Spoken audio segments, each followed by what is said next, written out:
So what I wanted to ask you is, do you think artists make a lot of money? No. I mean, also the thing is, like, I know this for a fact. Okay, yeah.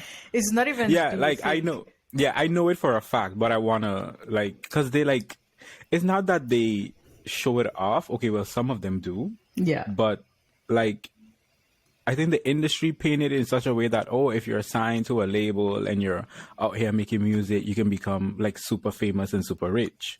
When in actuality, like, it can happen, but it depends on like the route you take or the process. Like, it's very complicated. Yeah. And Yeah, also, like, the other thing is, like, people act like it's easy to get signed. that too. It's not easy. Yeah, You're people either do. one, Yeah, very lucky, yeah, two, really, really hustle to get there, yeah, or three, just like never give up. You're persistent, but yeah. No, it's so it's not difficult. it's not easy. And it's just like what I was talking about in one of our previous episodes, where today, like, you easily get signed with social media hype. Like, as long as you have like a bunch of followers, if you went viral, or if you're just making music and everybody on social media like is just, like, sharing the song, making TikTok videos or whatever, like, you'll get signed. But back then it wasn't much about the social media hype. At all. And I feel like back then it wasn't so much about talent either. Like, okay, if you had talent, like, great, but I feel like it's literally a business, and I think people forget that being in the music industry or being an artist, it's a business. You Yeah. are the product. You Yeah. as the artist is the product, and they're And just your selling you. songs are just another are a byproduct of you as a Yeah. product, basically. Exactly. Yeah. Because remember that time we had, I don't know if you remember, but we had artist management class with Michael, and he was like, yeah, we make business plans for artists. And I was like, what? Yeah. He was like, yeah, okay. He's like, maybe in the US, they don't make business plans for the artists, but he's like, definitely like in Europe and like in the UK, like, we make business plans for the artists. And I was Yeah, like, yeah. And he used to work what? for EMI, which yeah. is one of the big three back Yeah. in the day before. Yeah. So he that gave us got a fucked scoop. up. He gave us the scoop. Yeah, I feel You like know? he gave us tea. He wasn't allowed to give us a lot of the time. I was just Listen. like, Michael. Listen, when he was talking about certain artists that he signed Yeah. and what they did, I'm like, Yeah. okay, I like, was like, sir, are we supposed to know this? yeah, We got distracted there. yeah, we got too distracted. But no, it comes back to like, people forgetting that this is a business. It's all about making money, Yeah. and you'll rarely find labels or streaming platforms, having the artist's best interest. It's like, no, like, we'll listen to you, we'll take what you're saying into consideration, but like, we have to make money. Yeah. So Yeah, no, no. I definitely don't think artists make as much money as they claim, like, specifically, like, directly from the music industry. I mean, there's other streams of revenue that they can do, like real estate or like investing in He said real a company. estate. Yeah. But yeah, no. So for me, I think one of the biggest issues, there are several, but one of the biggest ones I think is like how much the streaming platforms pay. Because like now predominantly everyone listens to music like on Spotify, Apple Music. There's YouTube Music too, right? If I'm not mistaken. Tidal, Deezer. SoundCloud. Right. So Yeah. it's the payouts from the streaming platforms, because that's predominant right now. Like, nobody really buys CDs, because I mean, when last you bought a CD? Personally, Yeah. personally, still within this year. No, you buy a CD for real? Yeah, but I buy CDs. Okay. But I buy I know. albums. Okay, yes. specifically. Okay, I know you buy those for artwork and like Yeah. just like collectibles I like and the packaging. vinyls. Yes, but I mean, like, I think in general, I don't really think people buy CDs. Like, I feel No, like, they don't. It's Like- not. They don't buy them that much anymore at all. Yeah, It is so- very much one of those things of people like to have the physical, yeah, and that's like me. I just like to have the physical thing there. I want to touch it. I want to look at it. yeah. I want to open it. I want to close it. I want to put it on the shelf and never open it again. that's Yeah. that's what I want to do. So I think, it is very much just people that want to do that or want to just collect it or like vinyls, for example, because those are back. But people collect that shit because they like it. Yeah. But it is very specific to that niche group of people. Otherwise, everybody's just on the streams. So yeah, I was watching a TikTok video where this guy was calculating the revenue on Rihanna's most streamed song on Spotify, and I did not know it was actually "This Is What You Came For" with Calvin Harris. I would have never guessed. Like, I know that song was popular, but it was, but I I didn't. thought it would have been like, whoa. Yeah. The way that wasn't words that just came out of my mouth just now was hilarious. But but I was saying I thought it would have been like work, because that shit was Okay. Yeah. so viral. And then Yeah. Love on the Brain as well was so viral. Diamonds was also like, Diamonds. yeah, Diamonds was giving, you know. Like, you know what I mean? But Yeah. anyway, didn't think it was This Is What Didn't You think it Came was that. But anyway, so her most streamed song on Spotify is "This Is What You Came For," and he actually calculated the revenue, you know, based on the amount of streams that the song got. And I think it was, no, I'm bad with numbers, so I'm not gonna guess because I don't want to give false information. But basically, she needed to rack up a shit amount of streams to make a Yeah. shit amount of money. And I Yeah. was like, wow. Yeah. So if you get like 1 million streams, people think like when you get like 1 million views, 1 million streams, you get like $1 million. No, No. like no. Like I don't know if this is still the amount, but last I checked, one stream equates to $0.0004. Right. Yeah, So like literally like less than a cent. So like what, 250 streams to make $1? yeah, yeah. I feel like, I'm like, what? it's crazy. What? Especially And- because like these platforms make billions annually. You'd think that they'd be paying Yes. people better than this. Mm-hmm. And I read that the way that they calculate people's royalties is that the shit all gets pulled together. So all the money gets pulled together and then they just divide it like that. It reminds me of a collecting society here in the Netherlands. That's so strange to me that they just like pool all the money together and then they're like, okay, so this artist made up this percent of the streams this month or this year, however the fuck they do the payouts, however Is it often they do the accurate? payouts. Right. They're like, this person had like 5% of all the streams on the platform, so they get 5% of this money from the pool. You know what I mean? That's what it's Yeah. like. It's And I'm like- like, is that not a bit crazy though? It's giving crazy, not accurate. I don't know what's going on. Just share Yeah. money. That's what it's Yeah. giving. Yeah. No, because then I was reading that people are uncomfortable with that because they're like, what if I wasn't the one listening to that artist that got 5% of the streams on the whole platform, and now here my money goes to that person when I wanted to go to the people that I'm actually listening to. Me too, So it's one yeah. of those things where people are a bit uncomfortable with that model, but apparently that's what most of these streaming platforms do, allegedly. Yeah. She's like, allegedly. Yeah. According to what I read, but Yeah. apparently that's what it's like. And I'm like, surely that just means that a lot of people are missing a lot of the money that they. Yeah. I mean, she says a lot of the money, but like it's not much. But still, It's not much. It's but something. I think everyone is like so hyped about putting their music on a streaming platform to get money without understanding the proper ins and out, and especially like the rate. Yeah, I think people forget that. I think people just think like, oh, one listener is like $1. No. no, You know what I mean? no, yeah. It And, doesn't like, work like that.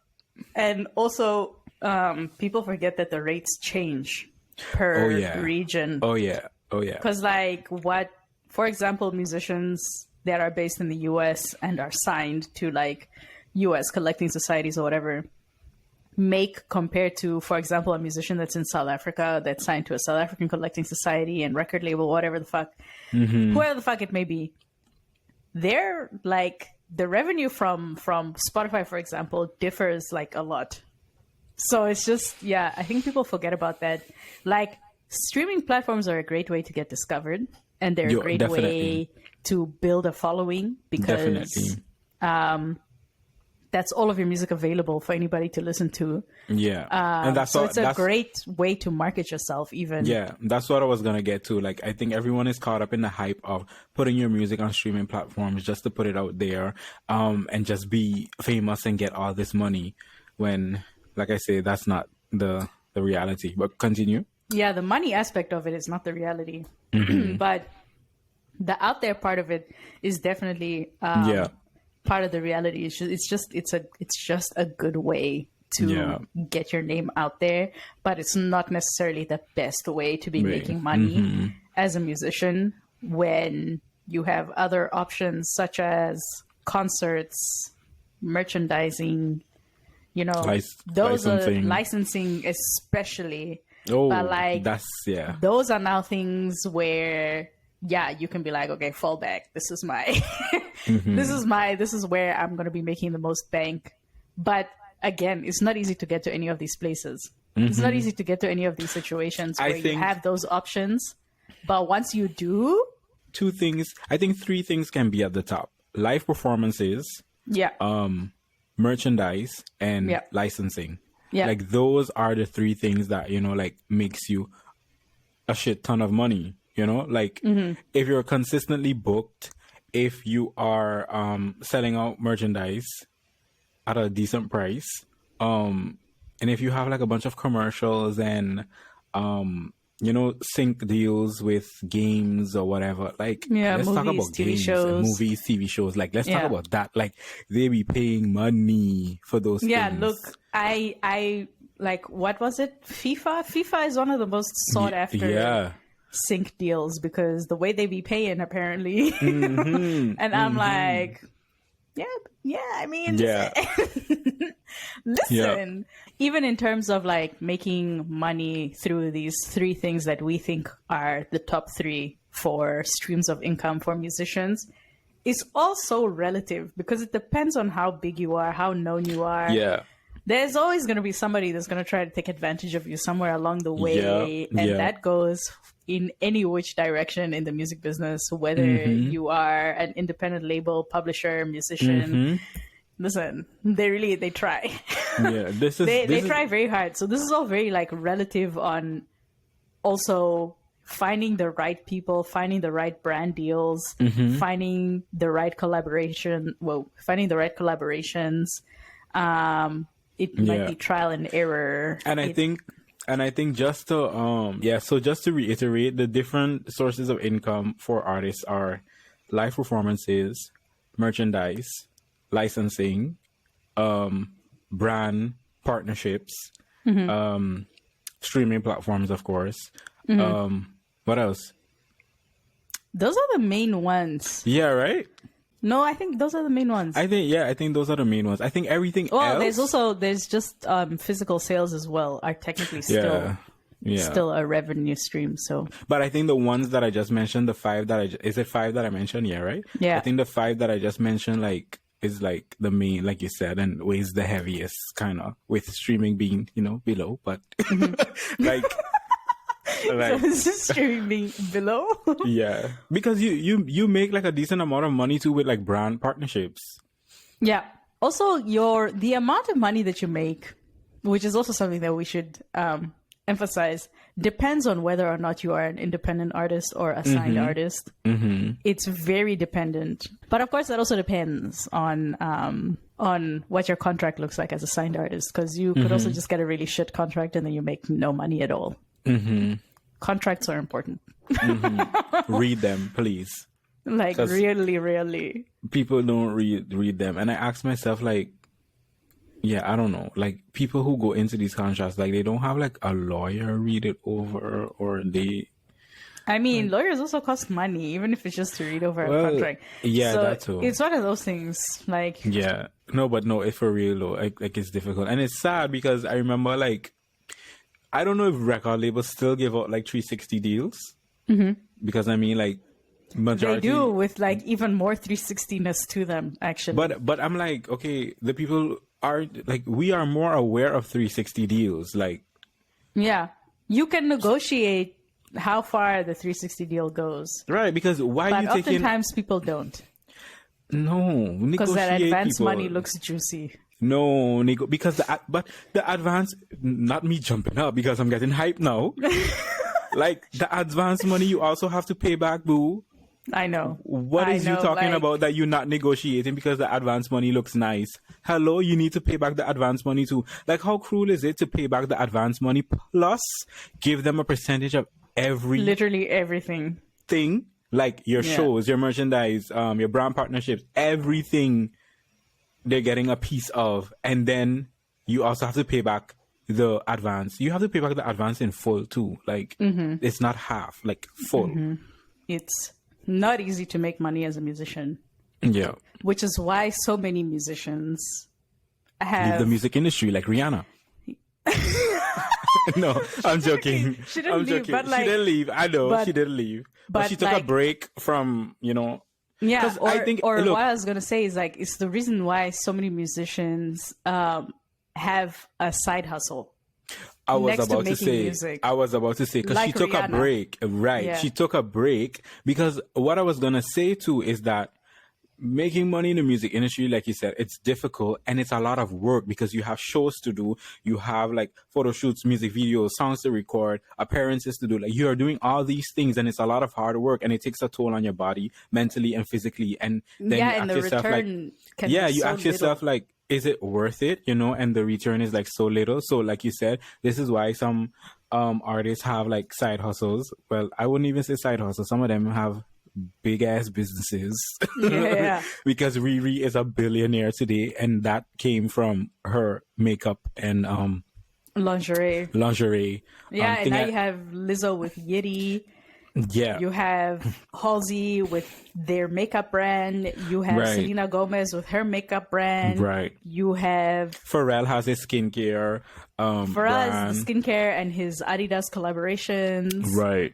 Side hustles. Side hustles. It's not easy to just to Yeah. only make money from Music. music. And mind you, like we're well aware that we just named a bunch of like big, well-known musicians, but this is still the case even for smaller musicians. A lot of them get brand deals.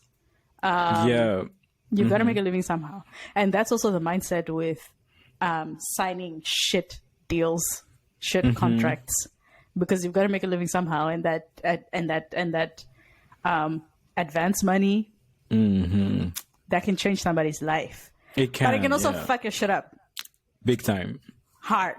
As a musician, put strong emphasis on performing and on touring. If you can find the opportunities, go for them, because that's a really important form of income. That's a really important spot to get money from for you. And because concerts and merchandise often come hand in hand, I was just that's about to also where say. you're going to sell a shit ton of merchandise, because people Yeah. always want concert t-shirts.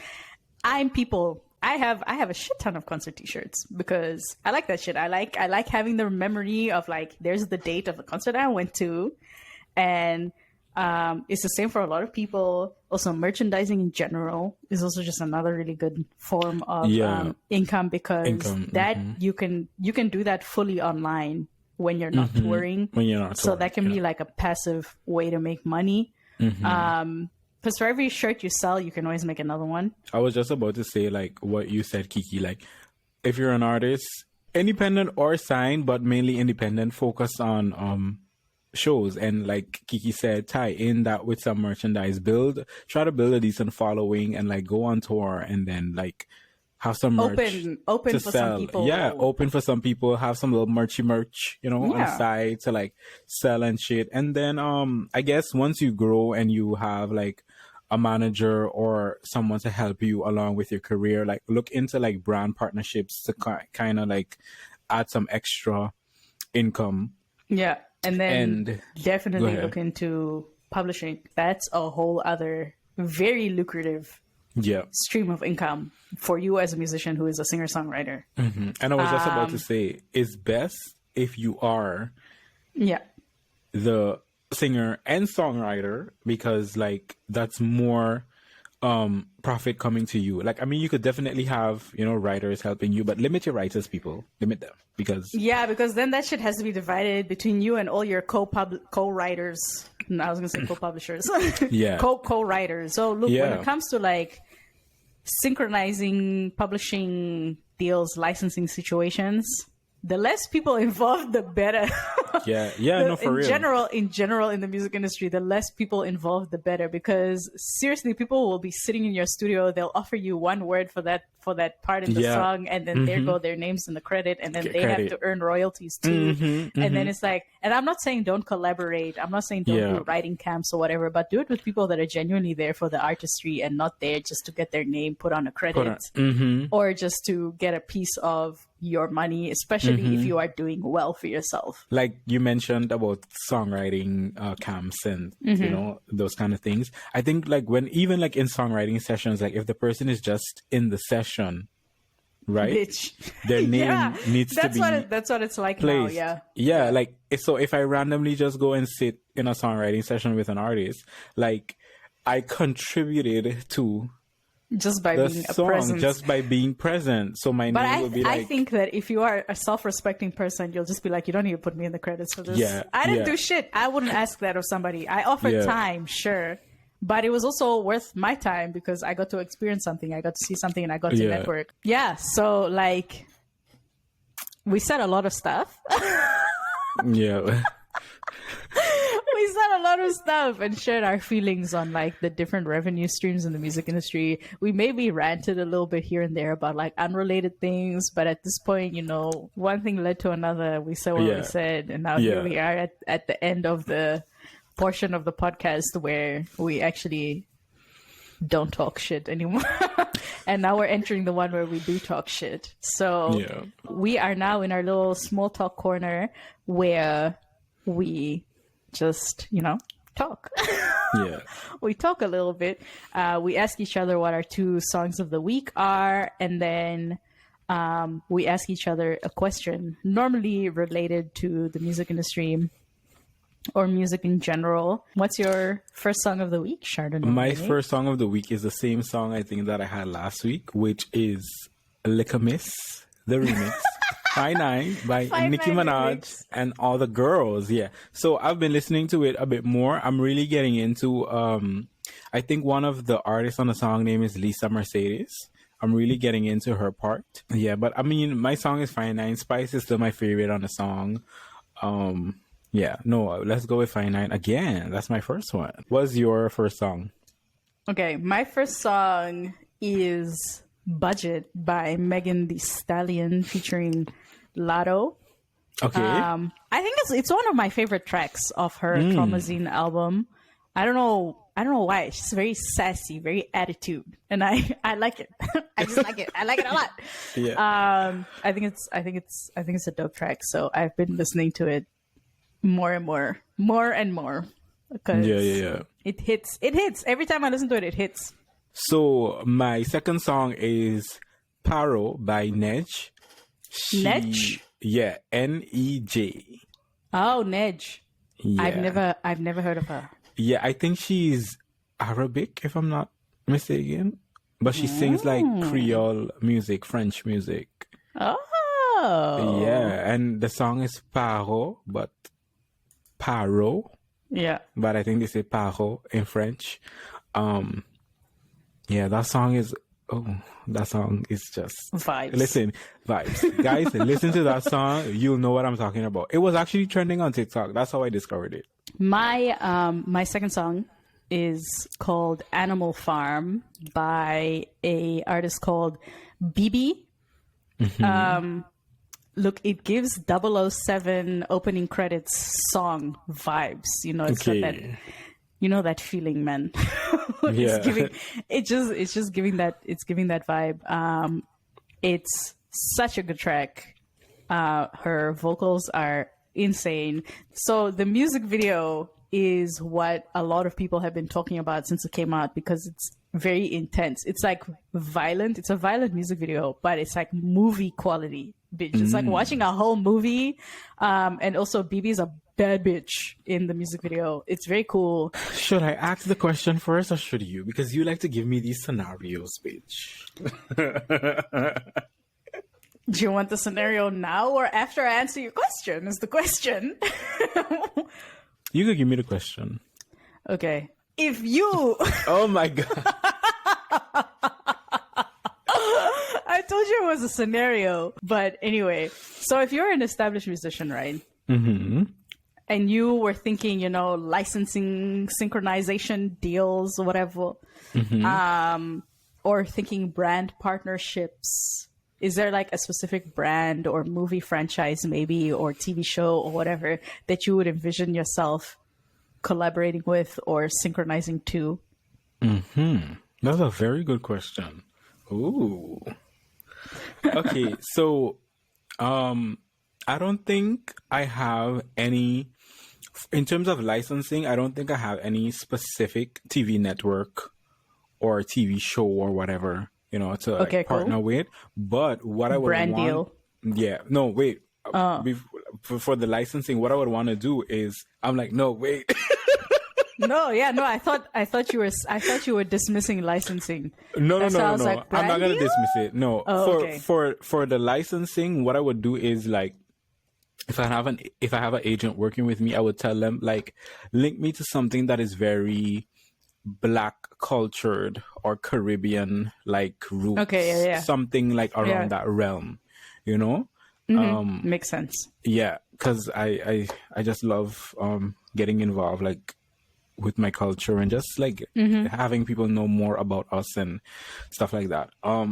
For brand partnership, I think I would want to do Fenty. I'm not sure like with skincare or with Fenty Savage, like because they do men's stuff as well.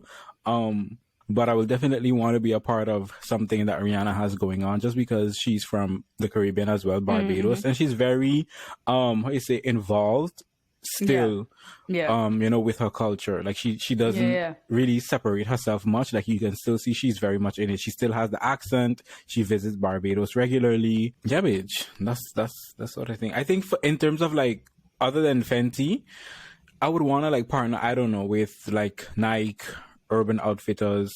Yeah. Like just a cool ass fashion thing. Like to just be like, style me up. Yeah. For me, what would be more meaningful is like licensing, like to do something around Black culture, Caribbean culture. I think that would be more meaningful. For me, for sure. Not so much the brand partnerships, because I mean like that's like but I mean like with the licensing, like I feel like it would be a bit more impactful. Yeah. Okay. Yeah. Okay, so my question for you is kind of related to the topic that we had today. So it's more of a like a business question. Okay.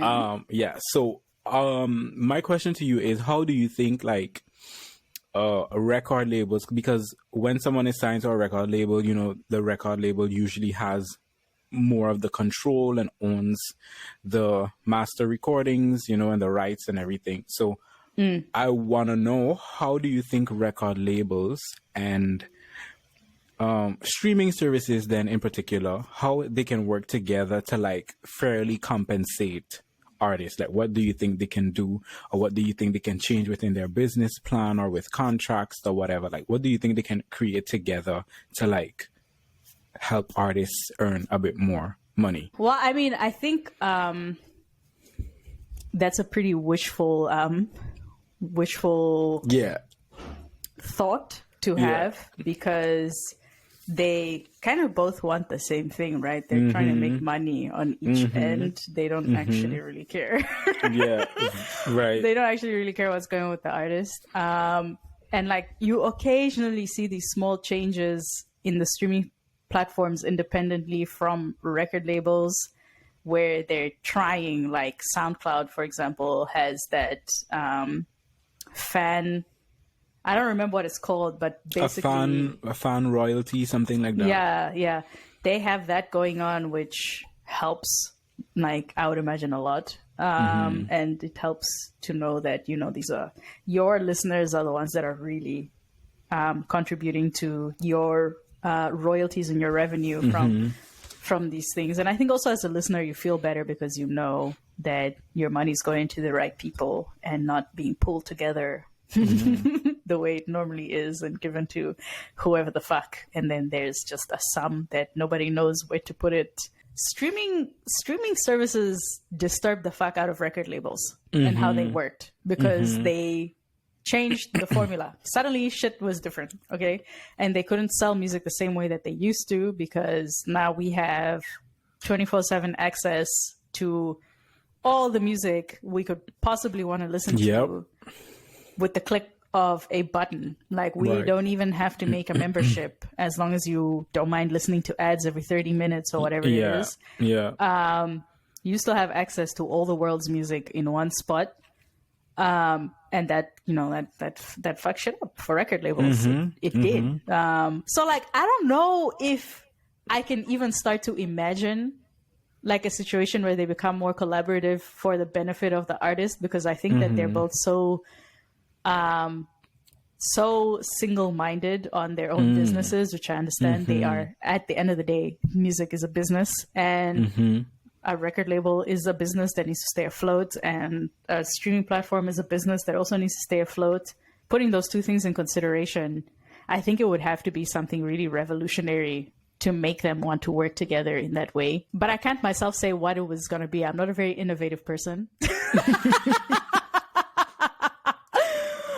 I'm not a very innovative person. I can't think of like really grand ideas. I can understand a lot of things, so I can understand things from either side, but I can't think of something new. I'm like, but yeah, look, it's gonna have to be a super crazy deal, and I think that the factor that will move things in that direction has to come from both artists and fans. So it has to be a very conscious decision and a very